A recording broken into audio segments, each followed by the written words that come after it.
Meski belum dirinci berapa persentase angka stunting di Provinsi Sumatera Selatan, tapi menurut Kasih Promkes dan Pemberdayaan Masyarakat Sumsel, terjadi peningkatan jumlah stunting sepanjang pandemi COVID-19 atau 2 tahun belakangan. Dinas Kesehatan Sumsel sendiri baru mengumpulkan data sebanyak 80% dan masuk peringkat tertinggi di nasional. Menurut Kasih Promkes dan Pemberdayaan Masyarakat Sumsel, walaupun alami peningkatan, pihaknya mengambil sisi positif karena lebih baik terdata secara real daripada tidak terdata namun di lapangan jumlahnya ternyata banyak dan malah justru menjadi fenomena gunung es.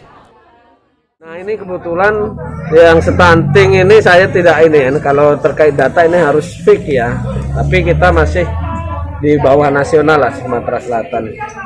Yang penting maksud saya begini, angka stunting kita jangan takut tinggi, karena mungkin ada daerah yang ditemukan tinggi tapi mewakili warga.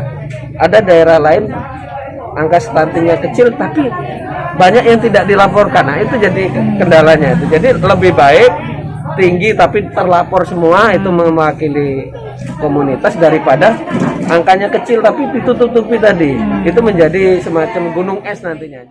Sebagai bentuk pencegahan stunting, Dinas Kesehatan Provinsi mengunjungi Posyandu Kepodang Indah di Kelurahan Pati Galung untuk melakukan pemantauan sekaligus penilaian Lomba Posyandu tingkat Provinsi 2021.